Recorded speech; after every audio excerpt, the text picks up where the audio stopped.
तो देखो last time पे हमने पोटेंशियल पे छोड़ा था।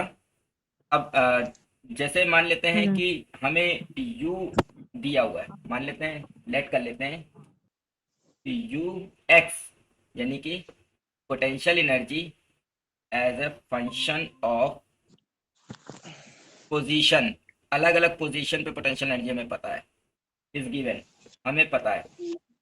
अब हमें फाइंड करना है, ठीक है, कि किस पोजीशन पे इक्विलिब्रियम है। मतलब हमें फाइंड करना है पोजीशन ऑफ इक्विलिब्रियम, इक्विलिब्रियम का क्या पोजीशन है, ठीक है। और नेक्स्ट चीज हमें फाइंड करनी है कि ये जो इक्विलिब्रियम है ये कैसा है, स्टेबल या अनस्टेबल। तो नेक्स्ट हमें फाइंड करना है स्टेबल, यानी कि इट्स नेचर, उसका नेचर बताना है, एंड इट्स नेचर, उसका नेचर भी बताना है कि वो इक्विलिब्रियम कैसा है। तो हम जानते हैं कि फॉर इक्विलिब्रियम, इक्विलिब्रियम के लिए फोर्स एक्टिंग जीरो होना चाहिए। अब फोर्स कैसे निकालेंगे, तो पहले फोर्स निकाल लेते हैं। फोर्स क्या होता है, F equal to minus d by d x होता है, ठीक है ना। तो हम क्या करेंगे, फोर्स निकालेंगे जो कि minus d by d x हो गया, इसको जीरो ले लेंगे, इसको सॉल्व करके हमें एक्स की वैल्यूज मिल जाएंगी।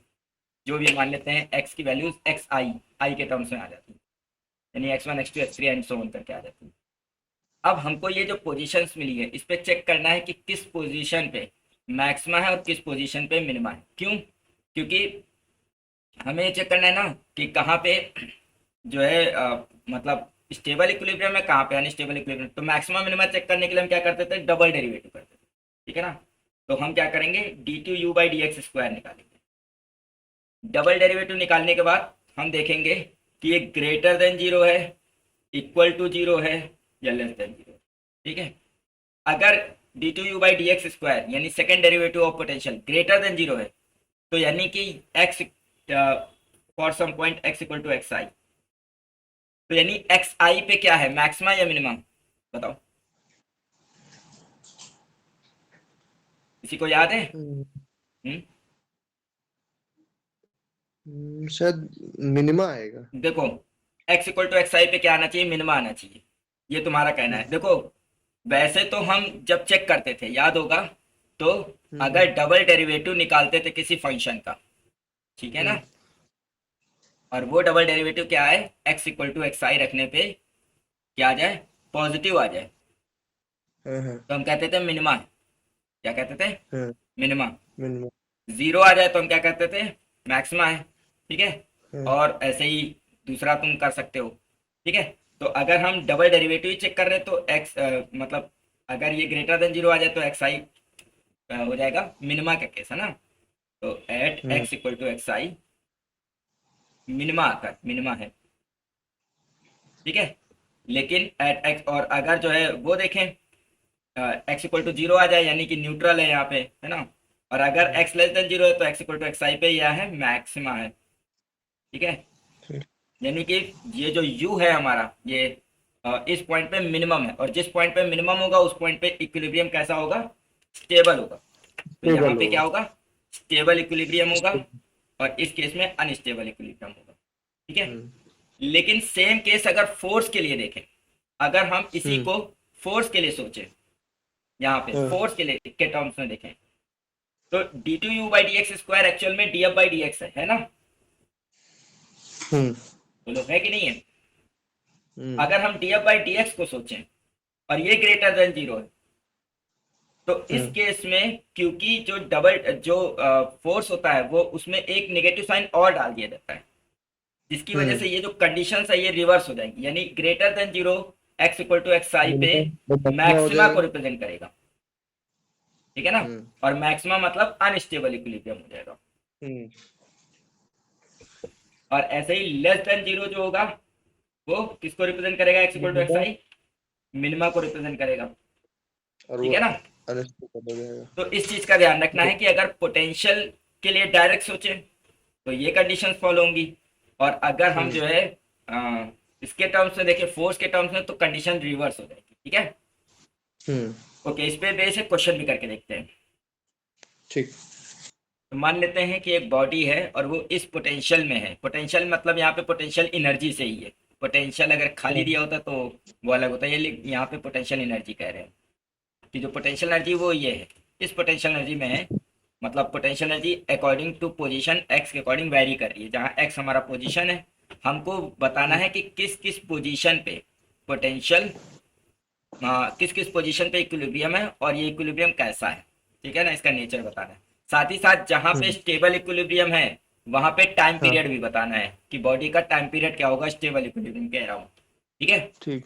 तो अगर हम इस पोटेंशियल को ड्रॉ करें, वैसे यहाँ पूछा नहीं गया है पोटेंशियल को ड्रॉ करने का, लेकिन अगर हम पोटेंशियल को ड्रॉ करें यू एक्स और यहाँ हम्म, पे एक्स ले लें, तो हमने मतलब सबसे पहला बेसिक इंस्टिंक्ट किसी भी चीज को ड्रॉ करने का है कि उसको जीरो ले लो, देखो कहाँ कहाँ पे वो जीरो हो रहा है। तो अगर हम इसको हम्म, जीरो ले लें यू एक्स को, तो हमें पता चलेगा हाँ, कि एक्स यू एक्स जीरो लेने पे हमें मिलेगा एक्स माइनस टू का जी। Whole square into x square equal to zero, जहाँ से एक्स की वैल्यू दो मिलेंगी, जीरो और टू। यानी हम्म, जीरो पे जीरो हो रहा है और टू पॉइंट पे जीरो हो रहा है, ठीक है। हम्म, अब क्योंकि जब हमने ग्राफ बताया था तो बताया था ना कि जहां पे भी स्क्वायर हो उसके हम्म, लेफ्ट और राइट वैल्यू सेम होती है। और ऐसा हम्म, भी कह सकते हैं कि जिस पॉइंट पे स्क्वायर होता है या पावर इवन होती है वो point as a hmm, tangent काम करता है, यानी यहाँ पे जीरो और टू दोनों एज अ टेंजेंट काम करेंगे। अब अगर हम्म, टू से बड़ा कुछ रखे, मान लो यू थ्री निकालें, तो देखें क्या आ रहा है, पॉजिटिव या निगेटिव, तो ये आ रहा है पॉजिटिव। इसका हम्म, मतलब टू के बाद ये पॉजिटिव है और जैसे जैसे एक्स बढ़ेगा पोटेंशियल इन्फिनिटी की तरफ जाएगा, यानी यहाँ पे ऐसा है। टू पे हम्म, क्योंकि इसको टेंजेंट होना चाहिए तो इसीलिए इसको यहीं पे टर्न ले लेना चाहिए, और यहाँ पे भी टेंजेंट होना चाहिए, इसका मतलब है ये किसी पॉइंट पे मैक्सिमम होके और फिर यहाँ पे टच हो रहा होगा, ठीक है ना, और टच होने के लिए फिर ये ऐसा हो रहा होगा, ठीक है। तो पोटेंशियल कुछ हम्म, ऐसा है। हम ये पॉइंट अभी नहीं बता सकते क्योंकि हमने बिल्कुल रफ डायग्राम बनाया है, रफ स्केच बनाया है, लेकिन इस रफ स्केच से ही पता चल रहा है कि दो पॉइंट ऑफ स्टेबल इक्विलिब्रियम आएंगे, ठीक है ना। हाँ, क्योंकि यहाँ पे और यहाँ पे पोटेंशियल एनर्जी मिनिमम है, जहाँ पोटेंशियल एनर्जी मिनिमम होगी वहीं पे इक्विलिब्रियम स्टेबल होगा। तो अगर हमको हम्म, सिर्फ ये पता करना होता कि इसके कितने पॉइंट ऑफ स्टेबल इक्विलिब्रियम है, मान लो सिर्फ यही क्वेश्चन होता कि how many stable equilibrium points are there in this potential, तो सिर्फ हम ग्राफ ड्रॉ करके ही बता देते टू है। फिर भी आगे हम्म, प्रोसीड करते हैं सॉल्यूशन में। यू एक्स दिया है हमें एक्स माइनस टू का whole square into x square, d u by d x निकाल लेते हैं, एक बार डिफ्रेंशिएट करेंगे तो प्रोडक्ट रूल लगा के रखेंगे, two times x minus two का होल वैसे स्क्वायर मैंने होता अंदर है। मल्टीप्लाई कर लिया था।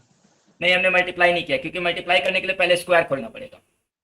नहीं, एक ही साथ कर दिए थे हम दोनों। नहीं नहीं हम ऐसे कर रहे हैं, देखो इसको किया, बीच में प्लस, हम्म, फिर एक्स एक्स माइनस टू के होल स्क्वायर को रोका और एक्स स्क्वायर का टू हम्म, एक्स हो जाएगा, जिसमें से देखो two x x x minus minus two two common common भी है। जाएगा। तो जो बचेगा हाँ, यहाँ पे बचेगा एक एक्स प्लस और यहाँ बचेगा यहाँ स्क्वायर है तो यहाँ पे एक्स माइनस टू और बच जाएगा। तो अरे टू यहाँ भी तो बचेगा ना।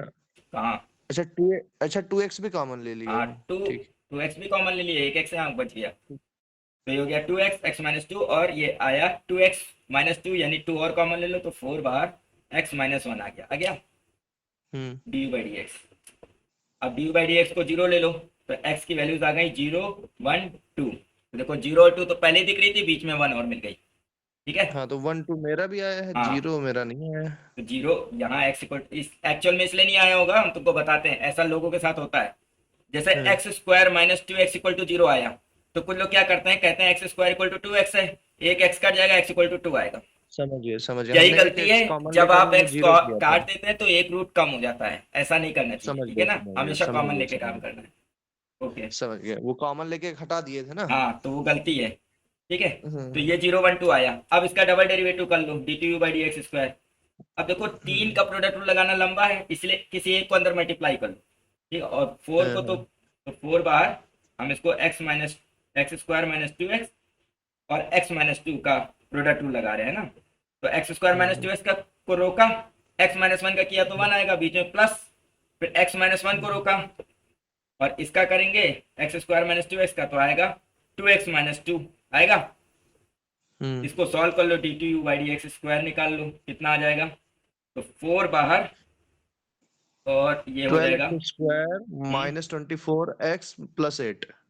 क्या आया बताओ। मेरा आया है 12x square hmm, minus 24x plus 8। Twenty four x plus है, चलो तुम्हारे ही सही मान रहे, फोर कॉमन ले लेते तो sixteen, three x square minus four eight जा फोर सिक्स जा ट्वेंटी फोर, है ना, प्लस 4 टू जाए, ठीक है। मेरे में लेकिन 4 आगे मल्टीप्लाई नहीं है अमन। मैंने पूरा पूरे का सॉल्व करके बताया है। अच्छा, पूरा सॉल्व करके बताया, चलो हम कर ही लेते हैं, 1 मिनट पॉज करके कर लेते हाँ। हैं, 1 मिनट।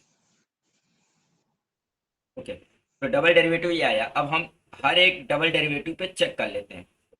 एक्स की वैल्यू 0 रख के चेक करते हैं, क्योंकि हमारे 3 पॉइंट रहते हैं, 0 1 2। तो 0 रखते हैं, तो देखो 0 रखने पे ये क्या आएगा, +8। +8, है ना, यानी जो कि ग्रेटर हम्म। देन 0 है, पॉजिटिव है ना, पॉजिटिव है, यानी एक्स हम्म। इक्वल टू 0 पे स्टेबल इक्विलिब्रियम है कि नहीं है। हम्म। और सेम चीज ग्राफ में भी दिख रही है कि ये स्टेबल इक्विलिब्रियम है। D hmm. T u by d x square at x equal to 1 पे चेक करो। x = 1 तो तो 1 12 रखने पे क्या आएगा, 4, 3 माइनस माइनस 6 फोर प्लस 2, तो -4 आएगा। -4 आएगा, यानी कि एक्स इक्वल टू 1 पे अनस्टेबल इक्विलिब्रियम है, अनस्टेबल है। ठीक है, जो कि दिख भी रहा है ग्राफ हाँ। में। और ऐसे ही डबल हम्म। डेरिवेटिव चेक कर लो, इस पे एक्स इक्वल टू 2 पे 2 पे, तो 4 तो इंटू +8 आएगा। +8 आ रहा है, हम्म। पक्का। 1 मिनट हाँ +8 आएगा। चेक कर लेते हैं, 2 का स्क्वायर 4, 4 3 जा 12, और 12 प्लस 2 14, और 14 में से 12 गया, 2 बचा, 2 फिर, हाँ ठीक है, +8 आया, क्योंकि ग्रेटर देन 0 है, यानी यहाँ पे एक्स इक्वल टू 2 पे भी ये स्टेबल स्टेबल इक्वल। मिल जाएगा। इतनी बात समझ आ गई। अब देखो, हाँ हाँ हमने एक और चीज एक्स्ट्रा पूछी है यहाँ पे, और वो पूछा है टाइम हाँ। पीरियड, ठीक है। टाइम तो पीरियड। इतना ध्यान रखो कि देखो, टाइम पीरियड हमेशा स्टेबल इक्विलिब्रियम पे ही निकलेगा, क्योंकि स्टेबल इक्विलिब्रियम के ही अक्रॉस बॉडी मोशन करेगी, है ना। अनस्टेबल इक्विलिब्रियम पे तो वो वापस जानी ही नहीं है, ठीक है। हम्म। तो यहाँ पे टाइम पीरियड फॉर्मूला होगा 2 पाई अंडर रूट m/k, ठीक है। और जो k होगा वो एक्चुअल में d2u/dx² होगा, ठीक है। और किस पॉइंट पे, form x equal to, formula क्या होगा? t = 2 pi under root m/k। हाँ, और जो k होगा वो d2u/dx² होगा एट x इक्वल टू, ये तुम्हारा x क्या है, स्टेबल इक्विलिब्रियम पे, ठीक है ना। तो क्योंकि दोनों बार 8 ही वैल्यू आई है, हाँ। दोनों बार यहाँ पे इस केस में ये वैल्यू 8 आई है इस केस में, और दोनों बार x इक्वल टू 0 पे भी और 2 पे भी दोनों बार सेम ही आई है, तो टाइम पीरियड एक ही बता देंगे। और अगर दो आए होते अलग अलग तो हम दो बता देते। सो टाइम पीरियड जो आएगा हो जाएगा 2 पाई अंडर रूट, मास हमने माना है 2/8, क्योंकि सॉल्व होके आ जाएगा 1/4 का रूट, यानी पाई आ जाएगा। क्लियर है कि नहीं क्लियर है। अगर ऐसा यूनिट्स में देखें तो सेकेंड्स, ठीक है। तो ये टाइम पीरियड हो गया। हाँ। फ्रीक्वेंसी पूछे उल्टा कर दो, ठीक है।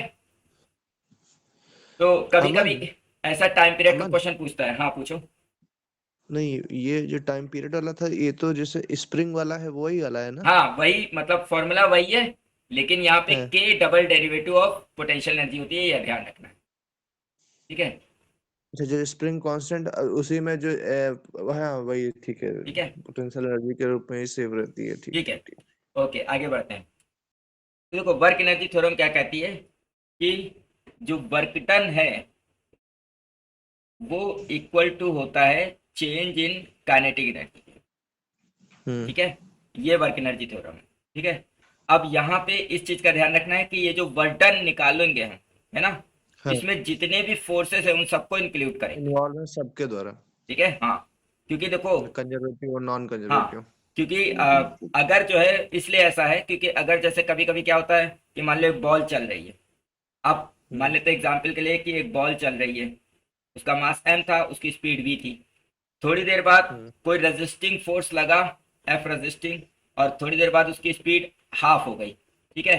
हम्म। अब हमने कहा कि इफ F रेजिस्टिंग फोर्स ने कितना वर्क किया, तो उतना ही वर्क इस फोर्स ने किया होगा जितना यहाँ पे क्या हुआ होगा, चेंज इन काइनेटिक एनर्जी आया होगा, कंजर्वेटिव ठीक है एनर्जी। ना। तो उस केस में work done by F resisting जो होगा, work done by F resisting जो होगा, वो चेंज इन काइनेटिक एनर्जी होगा, जो कि होगा final kinetic energy minus initial kinetic energy.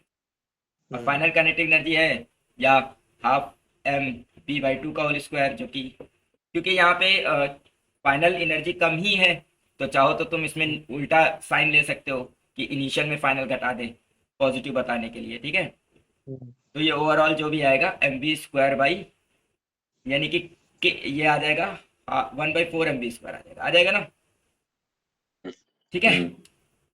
बोलो।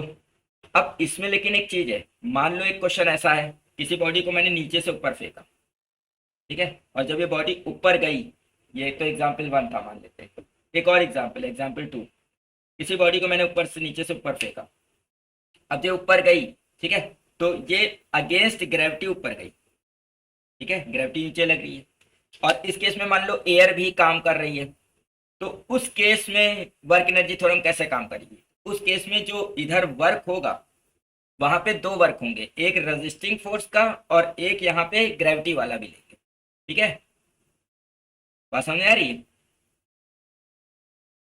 हेलो, हाँ है ना? तो हाँ हाँ ठीक है, ओके। लेकिन अब क्या हम ऐसा भी कर सकते हैं कि अगर हम जो है यहाँ पे सिर्फ work done by resisting force निकालना है, और हम यहाँ पे मतलब ग्रेविटी का वर्क इंक्लूड नहीं करना चाहते, मतलब एक्चुअल में इस थ्योरम को लगाने के लिए तो हमें इधर सारे ही वर्क लेने पड़ेंगे, तो हम क्या कर सकते हैं, हम ऐसा कर सकते हैं कि work done by resisting force जो होगा, या रेजिस्टिंग फोर्स हो या कोई भी अलग फोर्स हो, उसको हम ले लेंगे चेंज इन टोटल एनर्जी के बराबर। क्या ले लेंगे? चेंज इन टोटल एनर्जी के बराबर। यानी कि हम देखो, जब हम ये थ्योरम लगाएंगे तो इसमें हमें इधर टोटल वर्क डन लेना पड़ेगा इस लेफ्ट में, ठीक है।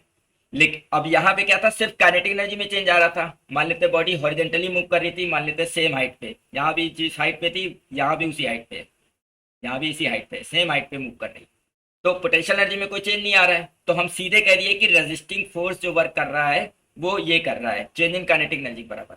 लेकिन जब पोटेंशियल एनर्जी में भी चेंज आ रहा हो, ठीक है, तो दो काम कर सकते हैं, या तो हम करें कि इधर काइनेटिक एनर्जी ले और इधर वर्क डन में टोटल वर्क डन ले, रेजिस्टिंग फोर्स का भी और पोटेंशियल एनर्जी का भी। लेकिन अगर हमको सिर्फ रेजिस्टिंग फोर्स का ही वर्क डन निकालना है, ठीक है, तो हम ये कर सकते हैं कि थ्योरम को थोड़ा सा चेंज कर दें और लिख दें work done is equal to change in total energy, ना कि change in kinetic energy. Clear है? अगला टॉपिक है हमारा कंजर्वेशन ऑफ एनर्जी। एनर्जी। हाँ, कंजर्वेशन ऑफ एनर्जी। यहाँ पे हम मैकेनिकल एनर्जी की बात कर रहे हैं, ठीक है ना, ठीक मैकेनिकल एनर्जी, ठीक यानी कि मैकेनिकल एनर्जी का मतलब यहाँ पे हम पोटेंशियल और काइनेटिक एनर्जी का कंजर्वेशन देख रहे हैं, ठीक है। ठीक ठीक। तो देखो, हम जानते हैं कि by work energy theorem, work energy theorem क्या कहती है? वर्क एनर्जी थ्योरम ये कहती है, थ्योरम ये कहती है कि जो वर्क डन होता है, ठीक है, वो हाँ चेंज इन काइनेटिक एनर्जी के बराबर होता है। अब ठीक है। इस वर्क डन को चेंज इन काइनेटिक एनर्जी मतलब final kinetic energy minus initial kinetic energy लिख सकते हैं। बिल्कुल। अब अगर हमारा एफ फोर्स जो है वो कंजर्वेटिव हो, अगर हमारा फोर्स क्या हम्म। हो, कंजर्वेटिव हो, कंजर्वेटिव। है ना, तो हम हम्म जानते हैं कि जो पोटेंशियल हम निकालते हैं यू, हम्म। उसके लिए फॉर्मूला क्या होता है, वो वर्क के बराबर होता है, और उसका फॉर्मूला होता हाँ है minus F dot D R, याद है ना। हाँ हाँ। और यहाँ पे हम क्या लेते हैं, एक रेफरेंस पॉइंट ले लेते हैं और एक फाइनल पॉइंट लेते हैं ना, याद है? हाँ हाँ बोलो। हाँ हाँ तो जब रेफरेंस हाँ। पॉइंट को अगर हम इनिशियल मान लें और उसको हम फाइनल मान लें, ठीक है ना, हम्म तो जब इसको सॉल्व करेंगे तो एक्चुअल में ये आएगा you I minus U F आएगा ना, हम्म यानी ये वर्डन किसके बराबर आ जाएगा, you I minus U F के बराबर आ जाएगा, ठीक हम्म है, इसे सेकंड कह दो। अब देखो ये भी वर्डन है और ये भी वर्डन है, इन दोनों को बराबर ले हम्म लें, तो के एफ माइनस के आई फ्रॉम वन इंटू वन और टू से हम ये कह सकते हैं कि के एफ माइनस के आई जो है you I minus U F के बराबर होगा। आप इस यू एफ को इधर ले आओ, इस के आई को इधर ले आओ, तो k i plus u i is equal to k f plus u f होगा, यानी कि हम्म के प्लस यू कांस्टेंट हो जाएगा, ठीक है ना। लेकिन ये तभी हम्म। पॉसिबल है जब एफ फोर्स कैसा हो, कंजर्वेटिव, ठीक है। कंजर्वेटिव। हाँ, तो इसीलिए हम कंजर्वेटिव फोर्स में टोटल एनर्जी का कंजर्वेशन पढ़ते थे, जैसे एक डेरिवेशन करते थे कि कोई बॉल कैसे गिर भी लिख रही है। सकते हैं, delta K plus delta V equals to zero. क्या? डेल्टा?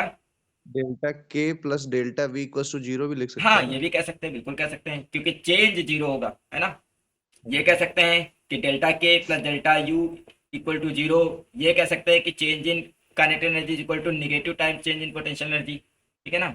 हाँ अलग अलग स्टेटमेंट हम बना सकते हैं यहाँ पे, ठीक है।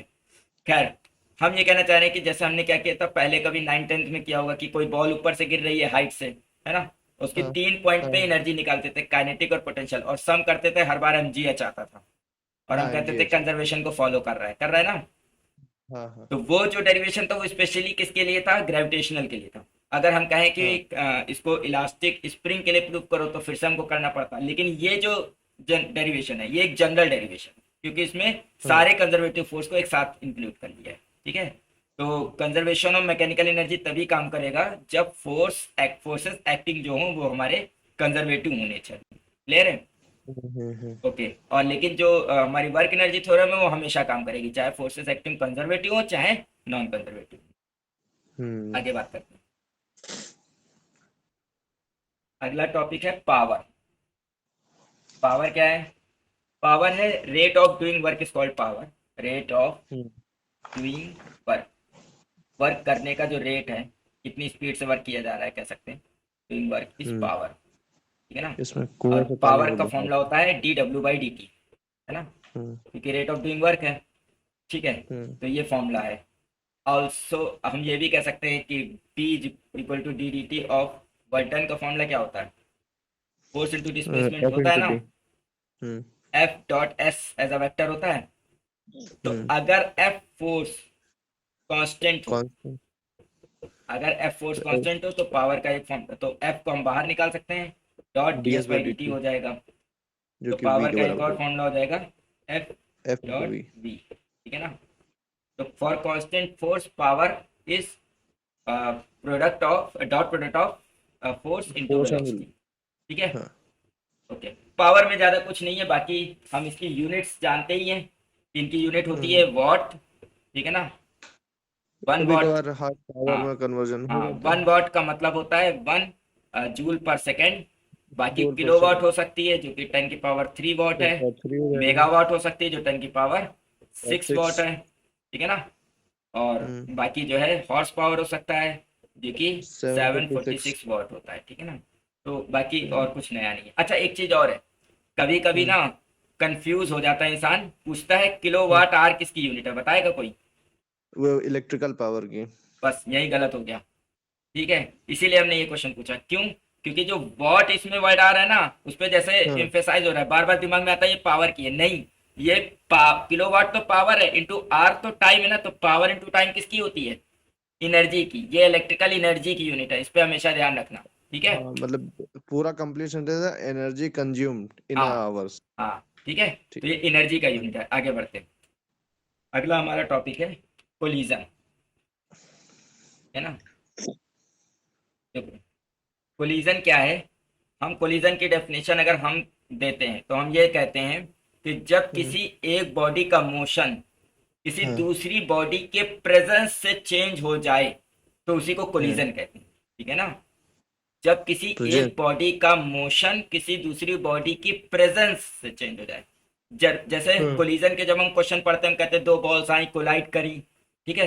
तो हम्म। कोलाइड करने में दो बॉडी कोलाइड्स करती है, कोलाइड करने के बाद हो सकता है वो मिल जाए, मर्ज हो जाए, ऐसा क्वेश्चन रहता है। हाँ। लेकिन हाँ। कोलिजन में मतलब ऐसा लगता है कि दो बॉडी फिजिकली टच कर रही है, ठीक है ना। लेकिन ऐसा जरूरी हम्म। नहीं कि फिजिकली टच ही करें। मान लो एग्जाम्पल के लिए एक प्रोटॉन मैंने इधर से फेंका और इधर से एक और हम्म। प्रोटॉन फेंका, अब ये दोनों करीब आएंगे लेकिन कभी एक दूसरे को टच नहीं करेंगे, ठीक है ना। अच्छा अमन, हाँ।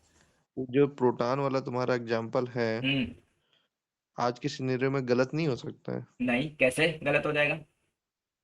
तो एलएचसी किस पे काम करता है? हाँ एलएचसी एलएससी, में तो प्रोटॉन। हाँ प्रोटॉन प्रोटॉन कोलिजन, ठीक है ना। लेकिन हाँ हाँ। एक्चुअल में देखो होता क्या है, तुम इसको ऐसे सोचो, जब ये दोनों बहुत करीब आ जाते हैं, ठीक है ना, हम्म। तो इसका हम्म। जो फोर्स है, ठीक है, हम्म। वो इनके हम्म। कंटेंट को ब्रेक कर देता है।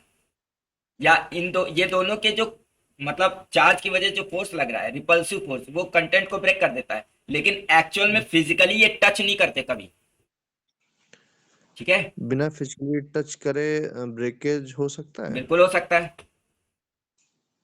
जैसे बहुत आसान सा एग्जांपल है, मान लेते हैं यहाँ पे एक कई सारे चार्जेस हों, है ना, और यहाँ हम्म। पे हम कोई मान लो कोई, मान लेते हैं यहाँ पे कई सारे मैग्नेट्स हैं, छोटे छोटे छोटे छोटे, या आयरन के टुकड़े हैं, मान लेते हैं यहाँ पे आयरन के हम्म। टुकड़े हैं कई सारे, ठीक है ना।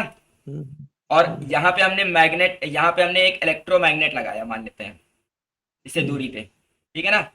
इलेक्ट्रोमैग्नेट की पावर को हम धीरे धीरे बढ़ा रहे हैं, जैसे जैसे बढ़ा रहे हैं इसका अट्रैक्शन इतना बढ़ेगा, एक टाइम ऐसा आएगा कि इसके पार्टिकल्स बिना इसको टच किए कोलाइड करके इसके ऊपर आने लगेंगे कि नहीं आने लगेंगे। तो बिना टच किए इसको हम डिफ्रैक्ट कर रहे हैं, नहीं तोड़ रहे हैं कि नहीं तोड़ रहे हैं, बोलो। अब एक बात ये मैं कह रहा था हम्म। कि जैसे उसमें वैसे अल्फा पार्टिकल एक्सपेरिमेंट में जो डिस्टेंस ऑफ क्लोजेस्ट अप्रोच होता है, हाँ तो तो ठीक। वहां पे मान लीजिए रिपल्सन होता है, तो जैसे काइनेटिक एनर्जी हम जो दे रहे हैं हम्म। वो जाके कन्वर्ट हो जा रही पोटेंशियल एनर्जी में। ठीक, गुड। ठीक है, एलएससी में जो किया गया था तो उनको at the comparatively speed of light proton को हाँ एक्सेलरेट कराया हाँ गया था। हाँ, ठीक है। अब चूंकि हम्म दोनों अगर एक प्रोटॉन प्रोटॉन ले जाए, दोनों के मास सेम है, हम्म। अब दोनों की एनर्जी भी सेम हो जाएगी अगर मैं दोनों को सेम स्पीड से ठीक एक्सेलरेट ठीक करा रहे हैं। ठीक है। तो उस केस में distance of closest approach zero नहीं हो जाएगी। नहीं होगा, पहले इसलिए नहीं, देखो जैसे डिस्टेंस ऑफ क्लोजेस्ट अप्रोच भी तुम देखो, जो क्लोजेस्ट अप्रोच हाँ का एग्जाम्पल दिया जाता है वो हाँ हाँ। एग्जैक्ट रेडियस नहीं बताता है, क्योंकि ये बताता है कि हमारा अल्फा पार्टिकल कितना क्लोज पहुंच पाया, वही उसका हम्म। इफेक्टिव रेडियस होगा ना। क्लोजेस्ट अप्रोच से जो हम निकालते हैं वो या फिर इफेक्टिव यूं कहें है। कि जो हमारे जो अजम्पशंस थे कि दुनिया खत्म हो जाएगी 2012 में, उसके पीछे की एक यही वजह थी कि दोनों टकराए नहीं थे, नहीं मतलब नहीं, ऐसा हाँ नहीं है, सिंपल सा हाँ रीजन है। देखो यहाँ पे तुम इसको कैलकुलेट भी कर सकते हो, मान लेते हैं जब हम रिलेटिविटी पढ़ेंगे तो हम इसको पूरा कर हाँ सकते हैं कि अगर इसको स्पीड, पहली बात तो इसकी स्पीड भी सी के बराबर नहीं हो सकती, सी के कंपेरेबल ही हम्म। होगी, है ना। हाँ, ठीक है। कंपेरेटिवली बोला हाँ, इसलिए और वर्ड जब मैंने। कंपैरेटिवली धीरे धीरे इसका मास भी इंक्रीज करेगा जैसे जैसे वेलोसिटी बढ़ेगी, ठीक है। तो इसको तुम, वेलोसिटी बढ़ने के साथ मास घटता है, कम होता मास बढ़ता है, इंक्रीज होता है, ठीक है। वेलोसिटी बढ़ने के साथ साथ मास ऐसे, सॉरी ऐसे इंक्रीज करता है ऐसे, है? ओके। और बी इक्वल टू सी पे इन्फिनाइट मास हो जाना चाहिए, ठीक है। तो जब ओके। इन्फिनाइट मास हो जाए तो हम कह सकते हैं कि बिल्कुल टकरा जाएंगे, लेकिन टकराएंगे नहीं, ये कंफर्म है, ठीक है ना। हम्म तो ये समझ लो, इसे कहते हैं हमेशा कि कभी किसी चार्ज ने किसी दूसरे चार्ज को टच नहीं किया, क्योंकि क्लोजेस्ट आने पे जैसे जैसे उनकी डिस्टेंस करीब कम होती जाती है, F hmm inversely proportional to r square से फोर्स इंक्रीज होता रहता है, ठीक है ना। अगर हम्म। ये आर जीरो हो जाए, तुम जैसा कह रहे हो टच हो हाँ, जाए, तो फोर्स क्या हो जाएगा, इन्फेनाइट हो जाएगा। इनफाइनाइट हो जाएगा। इन्फेनाइट फोर्स का मतलब समझ रहे हो कि जो जनरेट होगा हम्म। वो फोर्स इन्फेनाइट होगा, ऐसा हो नहीं सकता, ठीक है। कंट्रोल हो ठीक जाएगा। है, तो यहाँ पे कभी टच नहीं करते, ठीक है।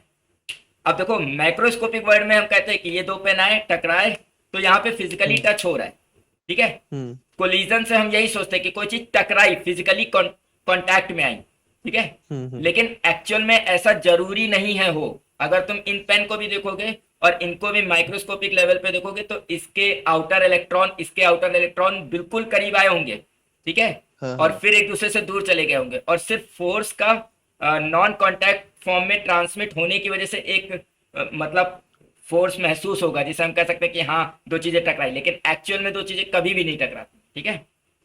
हम्म। तो हम इसीलिए इसकी डेफिनेशन में ये कहते हैं कि जब कोई बॉडी का मोशन दूसरी बॉडी की प्रेजेंस से चेंज हो जाए, अब जैसे ये आ रहा था, ये भी आ रहा था, अब ये दोनों आए करीब लेकिन टकराए नहीं, अब मान लो कोई एक ऐसे चला गया कोई ऐसे चला गया, तो ये मोशन हम्म चेंज हो गया ना, पहले इस डायरेक्शन में मोशन कर रहा था अब उस डायरेक्शन में कर रहा है, तो जो मोशन में हम्म चेंज आया है due to hmm. Presence of other body, इसी को हम कोलिजन कह रहे हैं, क्लियर है।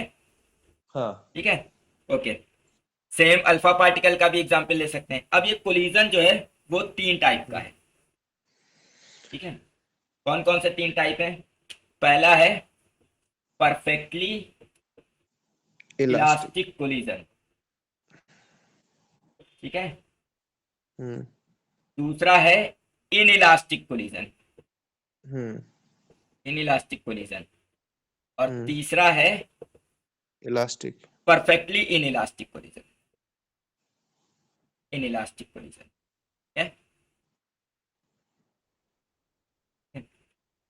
अब परफेक्टली इलास्टिक कोलिजन का मतलब क्या है इस केस में, देखो जब, एनर्जी और मोमेंटम दोनों हाँ जब कंजर्व। एनर्जी और काइनेटिक एनर्जी, एनर्जी में भी काइनेटिक एनर्जी वर्ड यूज करना है, ठीक है। हाँ, तो काइनेटिक एनर्जी अगर कंजर्व। टी मोमेंटम कंजर्व है, हम्म। ठीक है ना, मोमेंटम क्या मोमेंटम है, तो सब में कंजर्व है, कंजर्व रहेगा। साथ ही साथ काइनेटिक एनर्जी भी हम्म कंजर्व है, ठीक हम्म है। अगर ये दोनों कंजर्व है तो परफेक्टली इन इलास्टिक कोलिजन है, ठीक है। हम्म इन दोनों ही केस में, चाहे ये हो और चाहे ये हो, दोनों ही केस में मोमेंटम तो मोमेंटम कंजर्व रहता ही रहता है, ये तीनों केस में फॉलो होगा। इसमें भी फॉलो होगा, हाँ इसमें भी फॉलो होगा, लेकिन ये चीज फॉलो नहीं होगी, ठीक है। काइनेटिक एनर्जी बदल काइनेटिक एनर्जी कंजर्व नहीं लॉस होगी दोनों केस में, लॉस हो लेकिन जाएगा टोटल एनर्जी ना, ऑफ द सिस्टम हाँ, कंजर्व वो रहता हमेशा कंजर्व रहेगी है। हर केस तो में। एनर्जी कंजर्वेशन लॉ अच्छा, इसमें ना हो चाहे इसमें, देखो एनर्जी लॉस हो ही नहीं सकता ना। एनर्जी क्या है, energy can nether be create not destroy, ठीक है। काइनेटिक एनर्जी का लॉस मैंने बोला था। हाँ, काइनेटिक एनर्जी का लॉस हो वही सकता मतलब है वो यहाँ भी। कन्वर्ट हो जाएगी पोटेंशियल एनर्जी में, और क्या। हाँ, लेकिन देखो यहाँ पे अब जैसे मान लेते हैं इन इलास्टिक कोलिजन है, जैसे पेन है, जैसे ये गिरेगा हम्म तो एक साउंड क्रिएट हुआ। ये जो हाँ साउंड एनर्जी है, ये भी तो कोलिजन की वजह से क्रिएट हुई ना, हाँ, ठीक तो है। वही अब एनर्जी उसमें कन्वर्ट हो रही हाँ, है। तो टोटल एनर्जी जब देखोगे कि कितना साउंड क्रिएट हुआ, कितना इसमें हीट जनरेट हुआ होगा, सब मिला के जो एनर्जी आएगी वो क्या रहेगी, कंजर्व रहेगी, ठीक है। हम्म तो टोटल एनर्जी हमेशा कंजर्व रहेगी, लेकिन इस चीज का ध्यान रखना है कि ये अमन। तभी होगा जब ये कोलिजन कैसा हो, मतलब हम्म नॉन रिलेटिविस्टिक हो, यानी कि जो स्पीड्स हैं वो स्पीड ऑफ लाइट के करीब ना हो। क्योंकि अगर स्पीड हाँ स्पीड्स ऑफ लाइट के करीब है तो फिर टोटल हाँ एनर्जी कंजर्वेशन फॉलो नहीं होगा, फिर मास एनर्जी कंजर्वेशन फॉलो होगा। फोर्थ पॉइंट और लिख हम्म सकते हैं, for b comparable to c, है ना, mass hmm energy conservation is follow, mass energy conservation follow होगा, ठीक है ना। इसके रिलेटिविटी में क्वेश्चन भी हम लोग करेंगे कि कभी कभी ऐसा होगा कि दो बॉल्स कोलाइड कर, दो पार्टिकल्स कोलाइड करेंगे, और कोलाइड करके जो तीसरा पार्टिकल बनेगा वो होगा तो रेस्ट हाँ पे, लेकिन उसका जो टोटल हम्म मास होगा वो उन दो बॉडीज जो कोलाइड कर रही थी उनके मास के सम से ज्यादा होगा। क्यों? क्योंकि दो बॉडी कोलाइड करने के बाद उनमें जो काइनेटिक एनर्जी डेवलप होनी चाहिए थी वो मास में कन्वर्ट हो जाएगी, और जो उस पार्ट जो हमारा कंपोजिट बनेगा उसका मास उन दोनों के मासेस से ज्यादा होगा। तो वहां पे हम टोटल एनर्जी कंजर्वेशन में ना लेके मास एनर्जी कंजर्वेशन लेके चलेंगे, ठीक है। हम्म तो फिलहाल हम्म नॉन रिलेटिविस्टिक कोलिजन के केस में ये तीन कोलिजन है, ठीक है, perfectly hmm elastic, in elastic और परफेक्टली इन इलास्टिक। अब इनमें इनलास्टिक। इनके क्वेश्चंस कैसे हैं। परफेक्टली इलास्टिक कोलिजन हम रिजिड बॉडीज के लिए देखेंगे, ठीक है, कि दो रिजिड बॉडीज टकरा रही हैं, टकराने के बाद सेपरेट हुई जा रही हैं, वो केस हम्म हमारा परफेक्टली इलास्टिक में आएगा। हम्म परफेक्टली इन इलास्टिक कोलिजन का मतलब होगा कि दो बॉडी कंबाइन कर जाएंगी। जैसा भी क्वेश्चन हो जिसमें कहे कि जैसे मान लेते हैं दो मिट्टी के लम्ब्स थे, है ना, सॉइल के, और वो दोनों आए टकराए और एक ही में मिल गए, या एक बुलेट मैंने मारी और वो बुलेट किसी ब्लॉक में इम्बेड हो गई। ऐसी स्टक जितनी हो भी गया। प्रॉब्लम होगी जिसमें दो बॉडी कंबाइन करके एक बड़ी बॉडी हम्म बन जाए, ठीक है, वो हम्म परफेक्टली इन इलास्टिक का क्वेश्चन हो जाएगा, ठीक है। हम्म और इन इलास्टिक कोलिजन हमारे डेली लाइफ में जो हम ऑब्जर्व करते हैं, जैसे हम्म अब हमने मान लो इस पेन को छोड़ा तो ये पेन जैसे ही इससे हम्म टकराएगा तो थोड़ा सा हम्म उठेगा, ठीक है। तो हम्म ये कोलिजन इन इलास्टिक कोलिजन है। क्यों? क्योंकि इसमें देखो जो साउंड क्रिएट हो रहा है ना, जो हीट क्रिएट हो रही है। जब बाल का टकराना है फॉर एग्जांपल। हाँ, तो ये जितने भी एग्जाम्पल जैसे बैट बॉल का टकराना, ये सब हमारे इसमें आएंगे, ठीक है। अब इन तीनों टाइप की प्रॉब्लम्स को कैसे डील करना है इनको हम एक एक करके देखते हैं। अच्छा अमन। तो एक और चीज आएगी इसमें, coefficient of restitution. Coefficient of restitution आपको बताता है ई से डिनोट करते हम्म हैं। ये बताता है चेंज इन वेलोसिटीज का रेशियो होता है एक्चुअल में, मतलब चेंज इन वेलोसिटी, या ये कह दो एक्चुअल में ये होता है रिलेटिव वेलोसिटी आप आफ्टर सेपरेट कोलिजन, ठीक है, upon upon relative velocity before of collision. Approach. इन दोनों का रेशियो होता है ये, इसे कोफिशिएंट ऑफ रेस्टिट्यूशन बोलते हैं। ये जो कोफिशिएंट होता है परफेक्टली इलास्टिक के लिए ये वैल्यू 1 होती है, परफेक्टली इन इलास्टिक के लिए वैल्यू 0 होती है, और इसके लिए वैल्यू 0 से 1 के बीच में लाई करती है। 0 से बड़ी होगी लेकिन 1 से छोटी, ठीक है, coefficient of restitution. Direct question आता है इस पे। हाँ, इस पे न्यूमेरिकल कैसे करना है इसके लिए हम अभी बताते हैं, इसको मिटा के। तो मान लेते हैं कि एक बॉडी ये है जिसका मास है m1 और वो u1 स्पीड से मूव कर रही थी। उसी सेम डायरेक्शन में एक और बॉडी थी जिसका मास था m2 और वो u2 स्पीड से मूव कर रही थी। दोनों आप कोलाइड करती हैं आफ्टर कोलिजन। कोलिजन के बाद m1 वाले की वेलोसिटी v1 हो जाती है और m2 वाले की वेलोसिटी v2 हो जाती है। और क्योंकि ये कोलिजन एक स्ट्रेट लाइन में हो रहा है, एक के बाद एक, ठीक है ना, मतलब दोनों एक ही स्ट्रेट लाइन में चल रही, तो इसीलिए हम इसे कोलिजन इन 1D कह रहे हैं। ठीक है, अब अगर हम इसमें, क्योंकि ये परफेक्टली इलास्टिक कोलिजन है, इसमें अगर हम कॉन्सेप्ट लगाएं तो पहला कॉन्सेप्ट है कि इनिशियल मोमेंटम और फाइनल मोमेंटम बराबर होना चाहिए। इनिशियल मोमेंटम कितना है, देखो मोमेंटम एक वेक्टर क्वांटिटी है, तो हम हमेशा डायरेक्शन का ध्यान रखेंगे। अब क्योंकि सब कुछ एक ही डायरेक्शन में हो रहा है, इसलिए हम यहाँ पे आई जे के वगैरह यूज नहीं कर रहे, डायरेक्शन नहीं यूज कर रहे। हम्म, ठीक है, लेकिन जैसे जब कि और सिंगल डायमेंशन है। हाँ, और दूसरी चीज ये, क्योंकि सिंगल डायमेंशन है, अगर कोई अपोजिट भी आ रहा होगा, ठीक है, तो वेलोसिटी को बस माइनस साइन से रिप्रेजेंट कर देंगे। ठीक है, वही लीनियर जैसे वेलोसिटी कंपोनेंट में लेके चलेंगे ना। हाँ, जैसे एग्जाम्पल के लिए यहाँ पे दोनों एक ही डायरेक्शन में जा रही थी ना, तो पी इनिशियल को हम लिखेंगे m1u1 प्लस m2u2। अब मान लेते हैं कि ये इधर ना जाके इधर आ रही होती इसकी तरफ, तो हम यहाँ पे m1u1 ऐसे लिखते हैं माइनस। और m2u2 को माइनस m2u2 ले लेते हैं। ठीक है ना, हम्म क्योंकि जब 1D में है ना, तो हमको बस प्लस और माइनस से ही डायरेक्शन का हम डिफरेंस कर सकते हैं। ठीक है, हम्म लेकिन फिलहाल हम ये मान के चल रहे हैं कि ये दोनों एक ही डायरेक्शन में चल रहे हैं। ठीक है, तो इससे जो फॉर्मूला आएगा, ध्यान रखना, अगर आप फॉर्मूले को डायरेक्ट यूज करना चाह रहे हैं क्वेश्चन में, ठीक है, तो ये ध्यान रखना कि सब कुछ एक डायरेक्शन के लिए ये फॉर्मूला बनाया गया है। और अगर किसी क्वेश्चन में अपोजिट डायरेक्शन में बॉल आ रही है या कोई बॉडी आ रही है और उसको कोलिजन करना है, तो फिर जो फॉर्मूला है उसमें वेलोसिटीज को अकॉर्डिंग टू दैट डायरेक्शन वहां पे प्लस या माइनस आपको करना पड़ेगा। ठीक है, अभी हम एक क्वेश्चन करके दिखाएंगे दोनों तरीके से, फॉर्मूले से भी और बिना फॉर्मूले से भी। ठीक है, हम तो बिना फॉर्मूले के ही प्रेफर करते हैं हम, लेकिन करके दोनों से करा देंगे। तो इनिशियल मोमेंटम होगा m1u1 plus m2u2, final momentum होगा m1v1 प्लस m2v2। इसमें क्या कर रहे हैं, जिनके मासेस एक जैसे उनको एक तरफ लिए ले रहे हैं, मतलब इसको इधर लिए ले रहे हैं, इसको इधर, तो m1 common u1 minus v1 equal to, इसको इधर ले आओ, m2 common v2 minus u2, ये आ जाएगा। ठीक है, इसे इक्वेशन 1 कह देते हैं। अब पहली चीज ये थी कि मोमेंटम मोमेंटम कंजर्व कंजर्व रहता रहता है, है। दूसरी चीज ये है कि energy, kinetic kinetic energy energy conserve रहती है, तो ये लगा दें, तो half m1u1 square u1 square plus half plus m2 u2 square u2 square equal to equal to half m1 v1 m1 square v1 plus square half m2 v2 square, ये concept लगेगा। इसमें भी अगर इधर उधर करें तो मुझे मिलेगा हाफ कॉमन m1 एक साथ ही रहेगा। u1 माइनस v1 u1 प्लस v1 is equal to m2 actual में ये इधर आएगा ना, तो v2 माइनस v1 और v2 प्लस v1 मिलेगा। एक मिनट, गलती हो गई, u1 माइनस v1, u1 प्लस v1, तो v2 माइनस u2 और v2 प्लस u2 मिलेगा। ठीक है, क्लियर है, इसे इक्वेशन सेकंड कह देते हैं। अगर हम सेकंड को डिवाइड कर दे 1 से, तो हमें क्या मिलेगा, देखो जब सेकंड को हम 1 से डिवाइड करेंगे तो m1 और u1 माइनस v1 कर जाएगा, तो हमें मिलेगा u1 प्लस v1 equal to u2 plus v2। ठीक है, और इसको जरा हम सॉल्व करें, थोड़ा सा मान लेते हैं, इसको हम जरा सही करें तो ये आ जाएगा u1 minus u2 is equal to v2 minus v1। ठीक है, यहां से भी हम कह सकते हैं कि देखो ये क्या है, रिलेटिव वेलोसिटी ऑफ अप्रोच है, ये क्या है, रिलेटिव वेलोसिटी ऑफ अप्रोच। ठीक है, और ये क्या है, relative velocity of receipt, receipt, separation receipt मतलब दूर जाना एक दूसरे से। ठीक है, सेपरेशन हाँ सेपरेशन भी कह सकते हैं।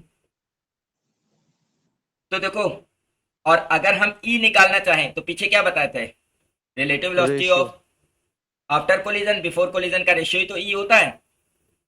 हम्म कि इनिशियल क्या बताया था मैंने, हाँ आफ्टर भाई, कोलिजन पहले लिखा था क्या, ई जो होता है E इक्वल टू वो होता है relative velocity, relative velocity after collision. नहीं बिफोर कोलिजन पहले होना चाहिए मेरे हिसाब से। नहीं, आफ्टर कोलिजन अच्छा होगा। ठीक है, आफ्टर कोलिजन पहले है, ठीक है आफ्टर कोलिजन अभी देख लेंगे क्या है। तो अगर हम इसमें रिलेटिव, रेशियो निकाले तो 1 ही आना चाहिए, देखो आ रहा है ना। हाँ ठीक, अच्छा एक चीज और दिख रही है इसमें कि परफेक्टली इलास्टिक कोलिजन के लिए रिलेटिव वेलोसिटी ऑफ अप्रोच और रिलेटिव वेलोसिटी ऑफ रिसीट बराबर होते हैं।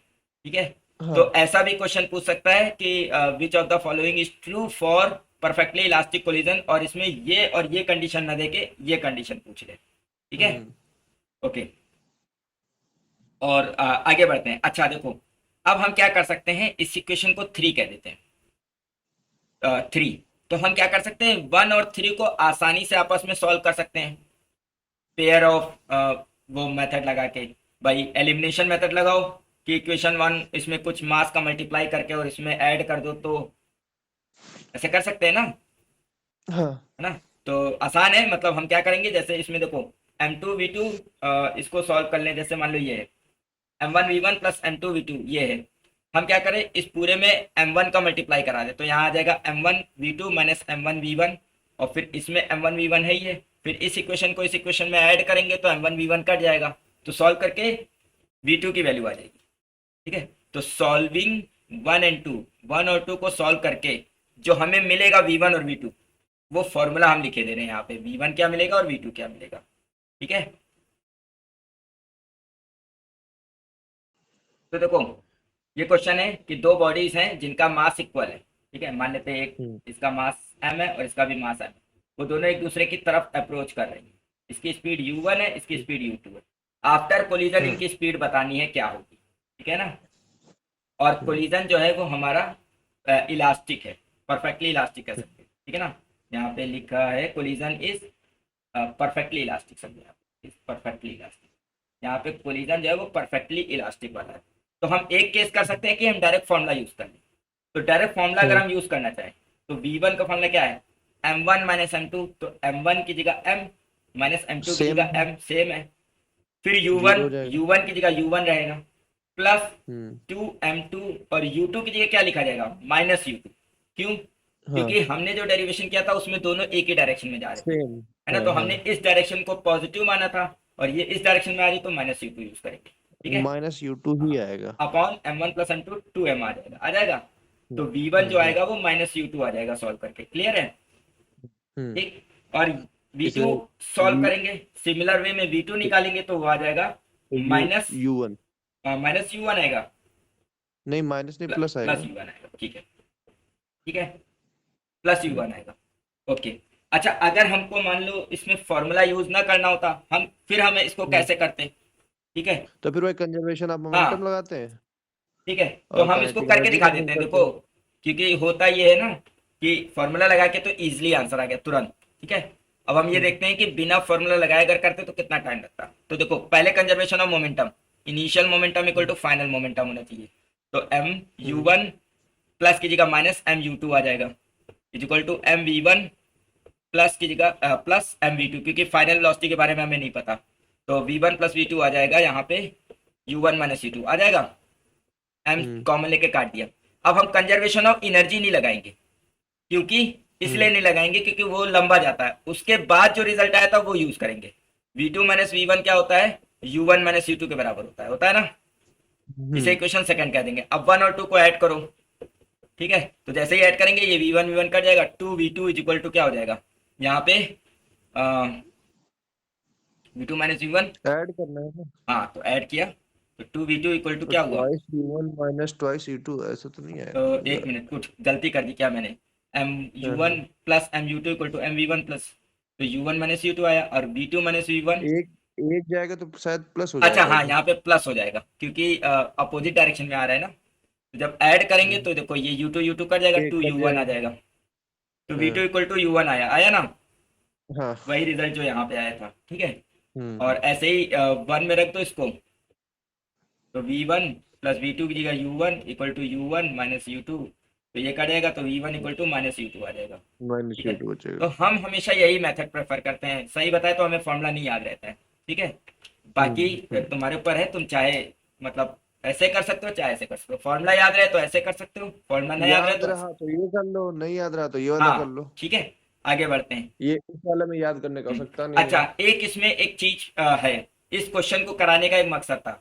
यहाँ पे दो हाँ बॉडीज थी जिनके मासेस इक्वल थे। ठीक है, हाँ। और कोलाइड करके जो वेलोसिटीज आई वो देखो V1 माइनस U2 आई, यानी कि ये वाला अपोजिट चला गया जैसे आ रहा था, और ये हाँ वाला हाँ। उसी डायरेक्शन में गया, क्योंकि U2 जो है हमारा, सॉरी U2 हमारा माइनस V1 है, यानी ये वाला टकरा के इधर चला गया और ये ऐसे ही चलता रहा।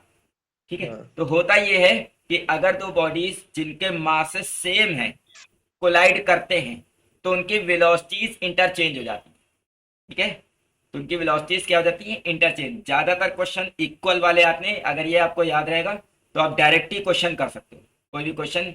बस इतना ध्यान रखना है, अगर परफेक्टली इलास्टिक कोलिजन हो रहा है और दो बॉडीज के मास सेम है तो आफ्टर कोलिजन उनकी वेलोसिटीज इंटरचेंज हो जाएंगी, निकालने की भी जरूरत नहीं है। कभी कभी ये मतलब हम लोग जब पहले करते तो ये प्रूफ करने को आता था, लेकिन इसको एज अ पॉइंट याद रखना है। तो कुछ पॉइंट्स है वो हम यहाँ लिख देते हैं, इनको डिस्कस भी कर लेते हैं।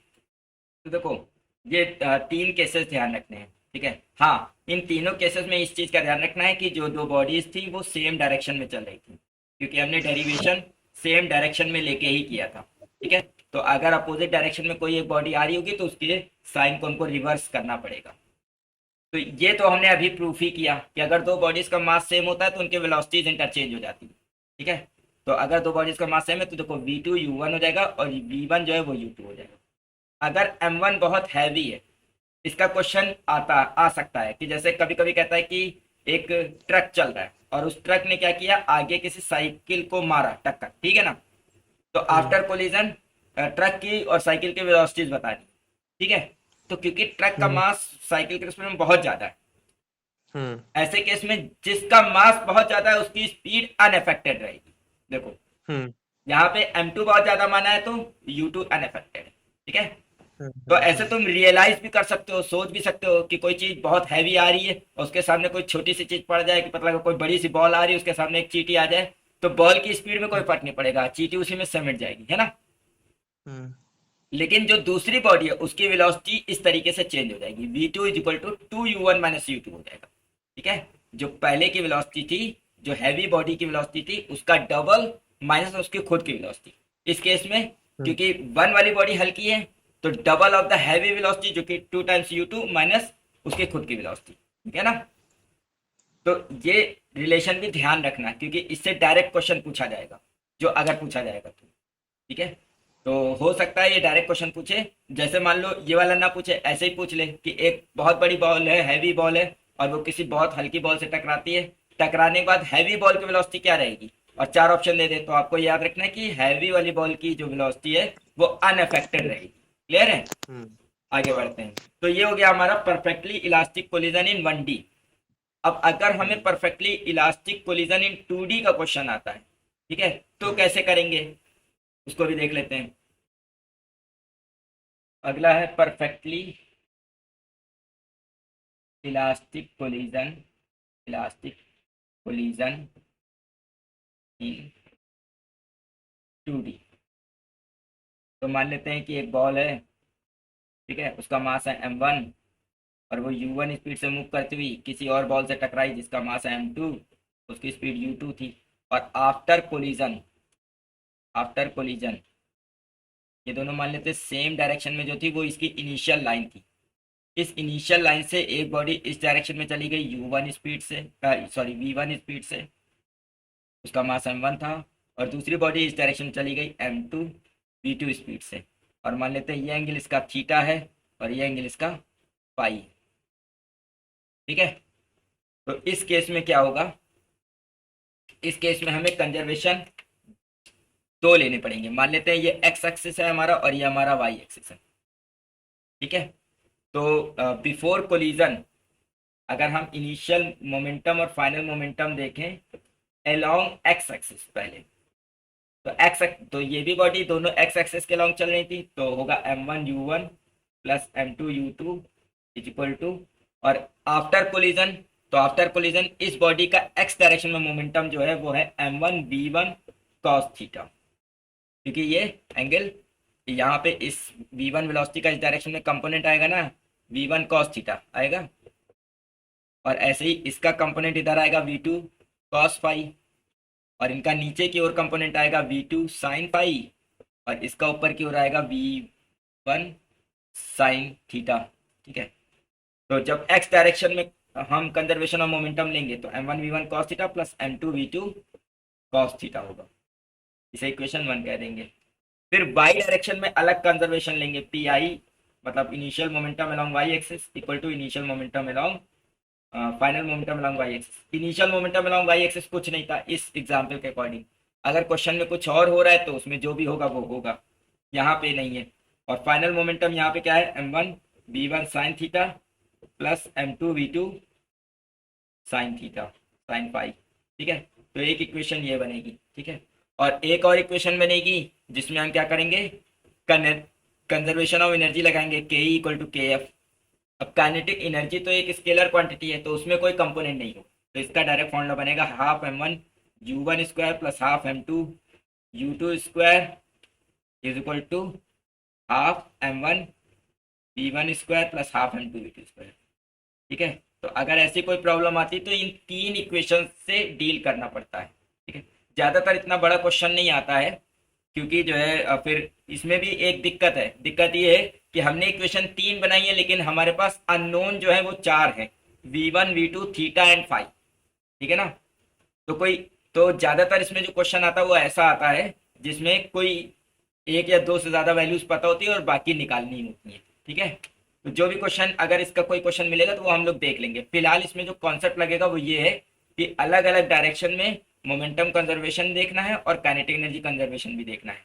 अगर हम दो अलग अलग डायरेक्शन में मोमेंटम कंजर्वेशन नहीं करना चाहते, ठीक है, तो हम ये भी कर सकते हैं कि इन दोनों अलग अलग कंजर्वेशन की जगह एक कंजर्वेशन लगाए, P I in vector form is equal to P F in vector form. ठीक है, तो ये कॉन्सेप्ट भी लगा सकते हैं। ठीक है, अच्छा 2D के लिए एक और टॉपिक हम स्पेशल पढ़ेंगे, इस बीएससी का टॉपिक है। ठीक है, जब कोलिजन 2 डायमेंशन में हो रहा हो, ठीक है, तो इसमें क्या कर सकते हैं, ये जो ऑब्जर्वेशन हम ले रहे हैं ये ग्राउंड से ले रहे हैं, कि ग्राउंड से आती हुई दो बॉडीज को देख रहे हैं। ठीक है, एक और कोलिजन होता है जिसमें 2D कोलिजन में हम क्या करते हैं, कोलिजन को देखते हैं सेंटर ऑफ मास के फ्रेम के रिस्पेक्ट में। तो वो टॉपिक हम कल डिस्कस करेंगे। बीएससी का टॉपिक है कि अगर हम सेंटर ऑफ मास को रेफरेंस पॉइंट ले लें, ठीक है, तो 2 डायमेंशनल कोलिजन कैसा दिखेगा और उसमें ये सब कैसे डील करेंगे। ठीक है, अगला टॉपिक है हमारा इलास्टिक कोलिजन। परफेक्टली नहीं है, केवल इलास्टिक कोलिजन है। ठीक है, तो इलास्टिक कोलिजन को कैसे डील करना है। ठीक है, इलास्टिक कोलिजन में क्योंकि काइनेटिक एनर्जी कंजर्व नहीं रहती है, तो इसमें हम फॉर्मूला नहीं बनाएंगे। फॉर्मूला बना सकते हैं नो डाउट, कि मान लेते हैं दो बॉडीज, एक M1 और U1 और M2 U2 एक ही डायरेक्शन में जा रहे हैं, और मान लेते हैं आफ्टर कोलिजन यहाँ पे वेलोसिटीज हो गई, M1 वाले की वेलोसिटी V1 हो गई और M2 वाले की वेलोसिटी V2 हो गई। ठीक है, और क्योंकि ये कोलिजन इलास्टिक है, परफेक्टली इलास्टिक नहीं है, तो मान लेते हैं यहाँ पे एक और टर्म दिया रहेगा, एक और कांस्टेंट तुम्हें दिया रहेगा E, जिसे हम कहेंगे कोफिशिएंट ऑफ रेस्टिट्यूशन। ये अलग से तुम्हें दिया रहेगा क्वेश्चन में। अगर नहीं दिया रहेगा, इसको निकालना होगा, तो इन वेलोसिटीज के बारे में दिया रहेगा। ठीक है, तो इसमें इक्वेशन हम ये लगाएंगे, पहली इक्वेशन लगाएंगे P I equal to P F. ठीक है, जिससे बनेगा M1 U1 plus M2 U2 is equal to M1 V1 plus M2 V2। ठीक है ना, तो पहली इक्वेशन ये बन जाएगी, इसे इक्वेशन 1 कह देंगे। ध्यान रखना ये सब एक ही डायरेक्शन में, इसलिए हर जगह प्लस आया है। अगर अपोजिट डायरेक्शन में होता कोई एक, ये या ये, तो उसके लिए हम माइनस साइन ले लेते हैं। सेकेंड इक्वेशन जो हम लगाएंगे वो ये रहेगी, V2 minus V1 equal to E times U1 minus U2। ठीक है, अब इन दोनों इक्वेशन को लगा के साइमल्टेनियसली सॉल्व कर लेंगे, हमारा आंसर आ जाएगा। अगर तुम्हें फॉर्मूला बनाना हो तो तुम यहीं पे भी सॉल्व कर सकते हो कि ई को अंदर मल्टीप्लाई कर लो। ठीक है, अब जैसे मान लो अभी हमको फॉर्मूला ही बनाना है कि ई के टर्म्स में फॉर्मूला बनाना चाह रहे हैं। ठीक है, तो हम ये कर सकते हैं कि भाई इस पूरी इक्वेशन में M1 का मल्टीप्लाई करा लेते हैं। इक्वेशन सेकंड में हम क्या कर सकते हैं, इक्वेशन सेकंड में मल्टीप्लाई करा ले M1 का, तो ये हो जाएगा M2 M1 V2 minus M1 V1 is equal to E M1 U1 minus E M1 U2 हो जाएगा थर्ड।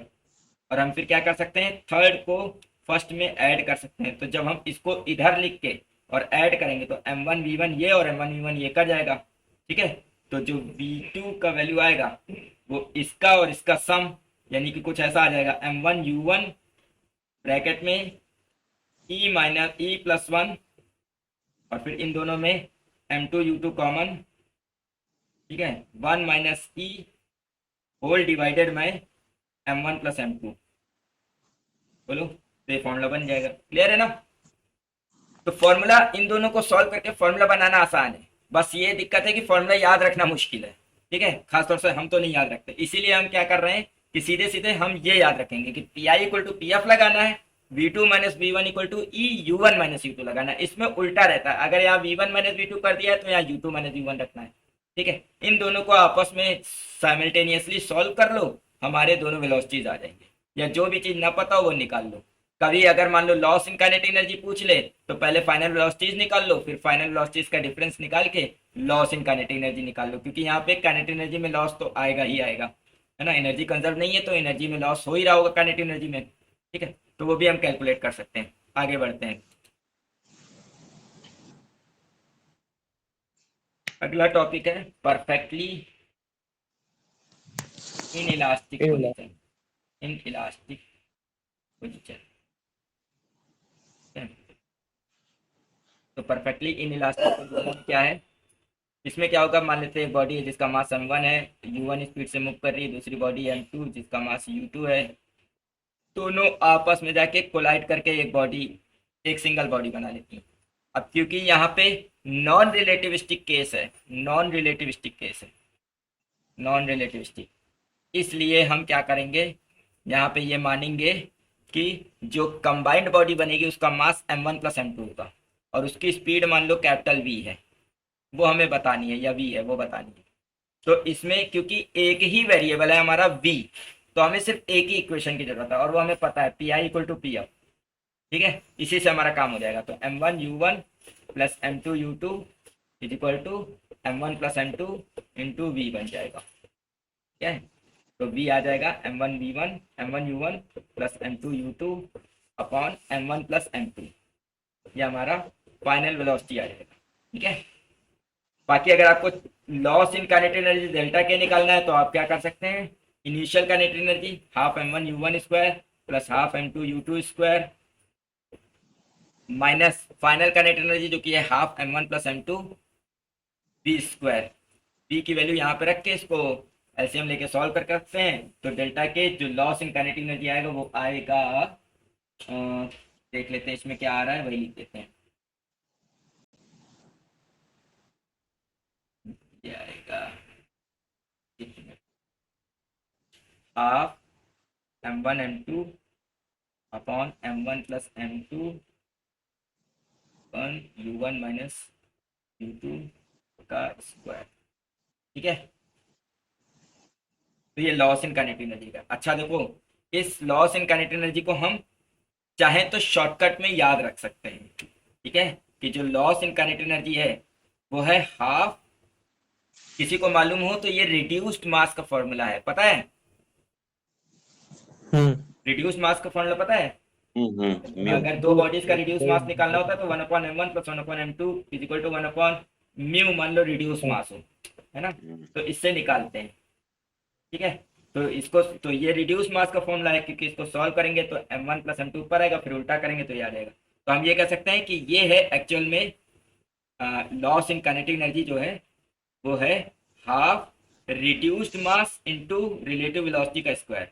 तो देखो kinetic energy half mv square होता ही है, ठीक है, यहाँ पे एनर्जी काइनेटिक एनर्जी क्या है, half reduced mass into relative velocity का स्क्वायर, क्योंकि रिड्यूस्ड मास लिया है तो इसलिए जो वेलोसिटी ली है वो रिलेटिव वेलोसिटी ली है, क्योंकि सेंटर ऑफ मास के रिस्पेक्ट में ये दो बॉडी एक दूसरे की तरफ अप्रोच कर रही होंगी इस वेलोसिटी से, ठीक है, रिलेटिव वेलोसिटी से, या आप इसे कह सकते हैं कि वेलोसिटी ऑफ अप्रोच का स्क्वायर। तो हाफ mv स्क्वायर से याद रख सकते हैं कि हाफ mv स्क्वायर होता ही है, तो जो लॉस इन काइनेटिक एनर्जी होगा वो half reduced mass into velocity relative velocity का स्क्वायर, क्लियर है।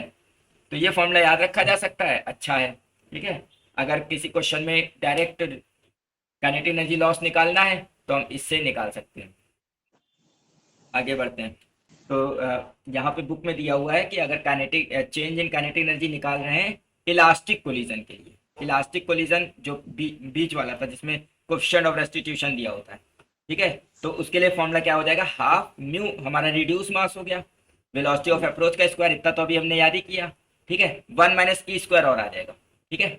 अब इस अगर ये फॉर्मूला याद रहे तो हम इससे तीनों केसेस समझ सकते हैं कि भाई परफेक्टली इलास्टिक कोलिजन के लिए ई की वैल्यू 1 होती है तो चेंज इन काइनेटिक एनर्जी 0 हो जाएगा, ठीक है।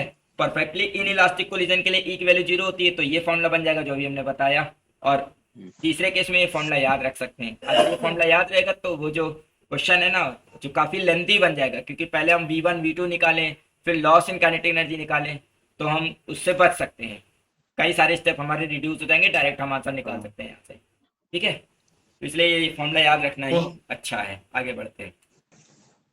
देखो, अगला टॉपिक जो है वो है रिबाउंडिंग ऑफ हाँ, रिबाउंस वाला। Ball on floor. जब फ्लोर पे कोई बॉल रिबाउंड करती है तो उसके लिए क्या फॉर्मूला है। मान लेते हैं कि एक बॉल है, वो ऊपर से मैंने ड्रॉप किया, ठीक है। तो जब ड्रॉप होगी, ठीक है, तो इसमें मान लेते हैं इसका कोफिशिएंट ऑफ रेस्टिट्यूशन ई है। इस फ्लोर का कोफिशिएंट ऑफ रेस्टिट्यूशन मान लेते हैं ई है। तो जैसे ही बॉल इसमें टकराने वाली होगी, तो मान लेते हैं जस्ट टकराने से पहले इसकी स्पीड यू है। मान लेते हैं यू जो इसकी स्पीड है वो क्या है, वेलोसिटी या स्पीड है। स्पीड मान लेते हैं, स्पीड है जस्ट बिफोर कोलिजन। कोलिजन से जस्ट पहले जो वेलोसिटी है वो यू है, ठीक है। और जैसे ही कोलाइड करके ये ऊपर उठेगी, तो जो वी स्पीड है वो हमारी क्या है, velocity just after collision. Just after collision, collision के जस्ट बाद जो वेलोसिटी है वो ये हमारी v है। तो हमको बस इतना याद रखना है कि ये जो v होता है ये e टाइम्स u होता है। जो v होता है वो e टाइम्स u होता है। कैसे, देखो हमने अभी एक फॉर्मूला पढ़ा कि v2 माइनस v1 जो होता है वो e times u1 minus u2 होता है। बोलो, पीछे पढ़ा ना, बोलो। अब हम मान लेते हैं ये जो बॉल है ये 1 है और ये जो फ्लोर है ये 2 है, ठीक। तो अगर फ्लोर की स्पीड क्या है, तो फ्लोर तो न पहले मूव कर रहा था ना बाद में, यानी कि फ्लोर के लिए u2 भी 0 है और v2 भी 0 है, ठीक है ना। फ्लोर के लिए u2 भी 0 और v2 भी 0 है। और बॉल के लिए जो u1 है वो हमारा एक्चुअल में u है, सॉरी यहाँ पे u1 जो है हमारा वो u है, और v1 जो है हमारा उसको हमने v माना है। इन दोनों को यहाँ रख दो, तो v2 0 है माइनस v1 हमारा v है, is equal to E. u1 हमारा u है और u2 हमारा 0 है, तो v equal to minus E U आएगा। अब माइनस साइन क्यों आ रहा है, इसलिए आ रहा है क्योंकि जो बॉल कोलिजन से पहले नीचे की डायरेक्शन में मूव कर रही थी, कोलिजन के बाद ऊपर की डायरेक्शन में मूव कर रही है। तो अगर हम डायरेक्शन को ध्यान ना दें तो v इक्वल टू क्या होगा, ई यू होगा, ठीक है। तो अब जस्ट आफ्टर रिबाउंड वेलोसिटी जो होगी वो ई टाइम्स हो जाएगी। एक्चुअल में हम कहें तो वेलोसिटी रिड्यूस हो जाएगी। क्यों, क्योंकि ई की वैल्यू हमेशा 1 से क्या होती है, कम होती है, कम। ठीक है। या अगर परफेक्टली इलास्टिक कोलिजन है तो v और u बराबर होंगे, ठीक है। हम ये मान के चल रहे हैं कि परफेक्टली इलास्टिक होगा नहीं यहाँ पे, तो e की वैल्यू 1 से कम होगी। क्लियर है। अब इसमें दो टॉपिक और होंगे, क्या कि जैसे किसी बॉल को ऊपर से छोड़ा, नीचे गई, टकराई, फिर ऊपर उठेगी, फिर जब ऊपर उठ के ऊपर उठेगी तो जो हाइट अटेंड होगी वो उतनी नहीं होगी जितनी पहले थी, है ना, उससे कम होगी, उससे कम होगी। तो मान लेते हैं जब बॉल ऊपर से गिरी तो h हाइट से गिरी थी, ठीक है। जब ये टकराई तो ये जो ऊपर जाएगी तो ये कितनी हाइट तक जाएगी, ये हाइट अगर हम h डैश निकालना चाहें तो बहुत आसान है, h डैश हाइट भी निकाल सकते हैं। कैसे, पहले निकाल के देख लेते हैं फिर याद कर लेंगे। देखो, जब ऊपर से गिरी तो इसकी इनिशियल स्पीड मान लो 0 थी और यहाँ पे स्पीड आ गई u हो गई, ठीक है। इनिशियल स्पीड इसकी 0 थी और जब यहाँ पे पहुंची ग्राउंड पे तो इसकी स्पीड u हो गई, ठीक है। तो फॉर्मूला लगा रहे हैं, थर्ड इक्वेशन ऑफ मोशन लगा लेते हैं, v square equal to u square plus 2gh। तो उस हिसाब से v तो हमारा u स्क्वायर है और u हमारा 0 है, 2gh। तो h जो आना चाहिए वो u स्क्वायर बाई 2g आना चाहिए। ये पहले कंडीशन हो गई। नेक्स्ट कंडीशन, ये पहली कंडीशन हो गई। नेक्स्ट कंडीशन क्या है, नेक्स्ट कंडीशन में ये ऊपर उठ रही है, तो नेक्स्ट कंडीशन के लिए इक्वेशन होनी चाहिए, मान लेते हैं यहाँ पे वेलोसिटी v डैश है और वो हो जाएगी 0, और यहाँ पे इनिशियल वेलोसिटी मान लेते हैं u डैश है जो कि eu है, जो कि हमने अभी निकाला। तो अगर हम यहाँ पे इक्वेशन लगाए v डैश का square equal to u dash का स्क्वायर माइनस 2gh, क्योंकि अब 2gh डैश, क्योंकि अब जो है मोशन अगेंस्ट ग्रेविटी हो रहा है, तो v डैश की जगह 0, u डैश की जगह eu, तो स्क्वायर होगा e square u square minus 2gh dash. तो यहाँ से h डैश की वैल्यू आ जाएगी e square upon you square by 2g। अब देखो you square by 2g H था तो एच डैश आ जाएगा ई स्क्वायर एच।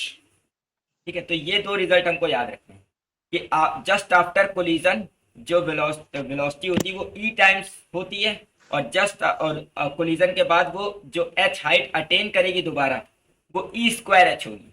ठीक है, और नो डाउट ये हाइट पहले से कम होगी। ठीक है, तो अब हम जो दो टॉपिक पढ़ने जा रहे हैं वो ये है कि अगर हम किसी बॉडी को ऊपर से एच हाइट से छोड़ देते हैं, नीचे गिरती है, फिर रिबाउंस होती है लेकिन उस हाइट तक नहीं, फिर गिरती है, फिर रिबाउंस, ऐसे बार बार होती रहती है, तो कितनी देर तक ये रिबाउंस होती रहेगी वो टाइम निकालेंगे पहली चीज। और ऐसा करने में वो कितनी हाइट ट्रेवल कर लेगी, भाई गिरी फिर गई फिर कुछ डिस्टेंस डिस्टेंस ट्रेवल करी, तो ऐसे कितनी हाइट कितनी डिस्टेंस ये ट्रेवल कर लेगी ऊपर नीचे चल के। ठीक है, वो दो चीजें और निकालेंगे इन्हीं दोनों की मदद से। ठीक है, तो इसको मिटाते हैं फिर आगे बढ़ते हैं। तो मान लेते हैं एक बॉल है, उसको एच हाइट से मैंने ड्रॉप किया। जब ये एच हाइट से ड्रॉप किया ये नीचे गिरेगी, देखो बाउंसिंग बार बार यहीं पे होगी ऊपर नीचे, लेकिन हम डायग्राम एक ही में बार बार बनाएंगे तो कंफ्यूजन होगा, इसलिए हम डायग्राम आगे बना रहे हैं। तो क्या करेगी, ये रिबाउंड होगी और मान लेते हैं ये H1 हाइट तक जा रही है या एच डैश हाइट तक जा रही है, फिर ये गिरेगी, फिर रिबाउंड होगी, तो मान लेते हैं ये एच डबल डैश हाइट तक जा रही है। ऐसे करते करते ये जब तक रुक ना जाए, ठीक है, स्टॉप ना हो जाए, तब तक ये कितनी हाइट ट्रेवल कर लेगी, ये कितनी डिस्टेंस ट्रेवल कर लेगी ऊपर नीचे, उसको हम कैलकुलेट करेंगे। तो अगर हम ध्यान से देखें तो क्योंकि यहाँ पे हम ड्रॉप कर रहे हैं इसको, ठीक है, तो जो total height travelled capital H होगी वो पहले ये हाइट सिंगल हाइट एच, फिर जब यहाँ पे गिर के उठेगी तो एच डैश ऊपर जाएगी और फिर एच डैश ही नीचे आएगी, तो ये डबल होगा। ये तो सिंगल टाइम्स होगा नीचे आना, ये डबल टाइम्स होगा ऊपर जाना फिर नीचे आना, फिर ये डबल टाइम्स होगा ऊपर जाना फिर नीचे आना, ऐसे हर बार होगा। ठीक है, तो बाकी जितनी हाइट है 2 एच डैश वो 2 टाइम्स होगी, और ऐसा हम इन्फिनिटी टाइम्स ले लेते हैं। अब देखो एच ऐसे ही 2 एच डैश क्या होगा, तो अभी हमने देखा कि अगर एक बार बॉल एच हाइट से नीचे आती है, गिराई जाती है, तो जो दोबारा वो रिकवर करती है हाइट एच डैश वो ई स्क्वायर टाइम्स एच होता है। तो ये जो एच डैश होगा वो ई स्क्वायर एच होगा, प्लस अब ये जो एच डबल डैश होना चाहिए ये क्या होना चाहिए, ये ई स्क्वायर एच डैश होना चाहिए, क्योंकि एच डबल डैश के लिए हम इसको एज अ इनिशियल मान रहे हैं, तो एच डबल डैश होना चाहिए ई स्क्वायर एच डैश, और एच डैश की जगह ई स्क्वायर एच दोबारा आएगा तो ये हो जाएगा ई की पावर 4 एच। ऐसे ही आगे कंटिन्यू होती रहेगी कहानी। फिर क्या करेंगे, एच प्लस 2 एच इनमें से कॉमन ले लो और चाहो ई स्क्वायर भी कॉमन ले लो, तो 1 plus e square plus on, ये एक हमारी जीपी सीरीज बन गई। ठीक है, तो सम ऑफ जीपी टर्म्स इन्फिनाइट तक क्या होता है, H plus 2 H E square, और इसका सम हो जाएगा, इन्फिनिटी टर्म का सम होता है ए अपॉन 1 माइनस आर, याद है ना सबको, तो ए हो जाएगा first term 1 upon 1 minus R हो जाएगा ई स्क्वायर।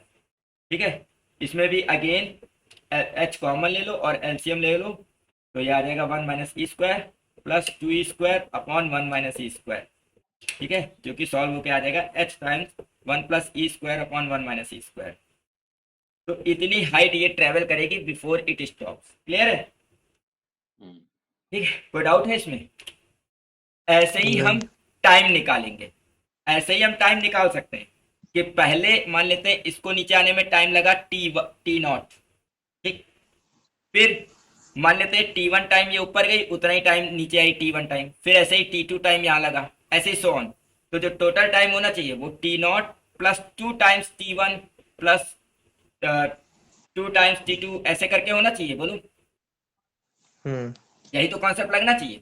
अब तुम इसको खुद से करके देखना, हम डायरेक्ट फॉर्मूला बता दे रहे हैं, अगर तुम करना चाहे तो खुद से करके देखना।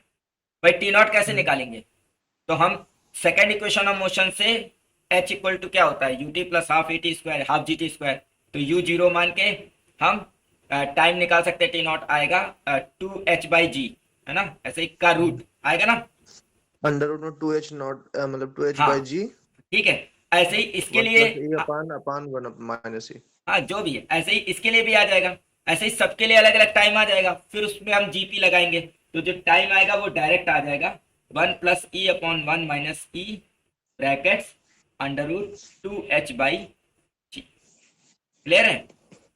ठीक है, तो हम ये कह सकते हैं कि ये वन टाइम फॉल का जो टाइम था उसमें वन प्लस ई अपॉन वन माइनस ई हो जाता है, और इसमें one plus e square upon one minus square. देखो फॉर्मूला याद रखना, चाहे जैसे याद रखें दोनों। ठीक है, ठीक ठीक डेरिवेशन ठीक। कैसे होता है वो हमने बता दिया। ठीक है, दोनों केस में। अब कभी कभी क्वेश्चन पता है कैसे आ जाता है? ठीक है, क्वेश्चन भी मतलब बनाने वाले भी अजीब होते हैं। ऐसे दे देते हैं क्वेश्चन कि एक स्टेयर है हम्म और बॉल ने यहाँ से छोड़ी, फिर यहाँ पे ड्रॉप होके फिर ऐसे ऐसे आ रही है। अब बताना है कितनी हाइट ट्रेवल हो रही है। ठीक है, तो ऐसा एक क्वेश्चन हम नेक्स्ट टर्न पे देखेंगे, इसमें कहीं दिया होगा तो ऐसा करेंगे, ये ढूंढेंगे कहीं दिया होगा। ठीक है, ठीक स्टेयर्स ठीक। के स्टेप मतलब वहां पे एक ही जगह पे नहीं बाउंड्री जैसे यहाँ पे एक एक स्टेप्स नीचे आती जा रही है। ठीक है, तो वैसा क्वेश्चन भी देता है। देखते हैं ऐसा क्वेश्चन मिलता है तो ठीक है। मुझे याद आ रहा है कहीं दिया गया था। तो ये चैप्टर हो गया हमारा मतलब एज अ थ्योरी पार्ट। ठीक है, अब हम इसके न्यूमेरिकल्स करेंगे। इसमें और भी कई सारे इसमें मतलब एज अ डेरिवेशन की तरह दिए हुए हैं कि जैसे मान लेते हैं एक पेंडुलम लटका हुआ है। अब उस पेंडुलम में जब हमने बुलेट मारी, ठीक है, तो बुलेट पेंडुलम में एम्बेड हो जाएगी, फिर वो पेंडुलम ऑसिलेट करने लगेगा। तो कितने एम्पलीट्यूड से वो ऑसिलेट कर रहा है, इन सब का भी डेरिवेशन दिया हुआ है। लेकिन हम उसको एज अ डेरिवेशन करके ज्यादा लोड नहीं बढ़ाना चाहते, ज्यादा फॉर्मूला याद रखने का कोई मतलब नहीं है। ठीक है, हाँ, जितना पीजीटी के लेवल में। नहीं बात पीजीटी की नहीं है, ऐसा क्वेश्चन आता है लेकिन हम उसको करके देखेंगे, मतलब खुद से प्रॉब्लम बना के देखेंगे। अगर हमको लगेगा कि नहीं इसमें बहुत ज्यादा टाइम लग रहा है, ठीक है, तो जो फॉर्मूला है वो याद कर सकते हैं। लेकिन ऐसे तो बहुत सारे क्वेश्चन है, हर क्वेश्चन के लिए फॉर्मूला बना के याद नहीं, वो रखना तो सही कह रहे हो, सही वैसे तो नहीं है। सिलेबस तो बहुत। हाँ, तो सिलेबस के अकॉर्डिंग इतना था, तो सिलेबस के अकॉर्डिंग इतना देख लिया। नेक्स्ट क्लास में हम पहले तो ये देखेंगे कि सेंटर ऑफ मास के रेफरेंस में कोलिजन कैसा दिखता है, और फिर हम इसके इस न्यूमेरिकल पे करेंगे। क्वेश्चन कर देना इस पे। ओके, ठीक है, तो आज की क्लास यहीं एंड करते हैं।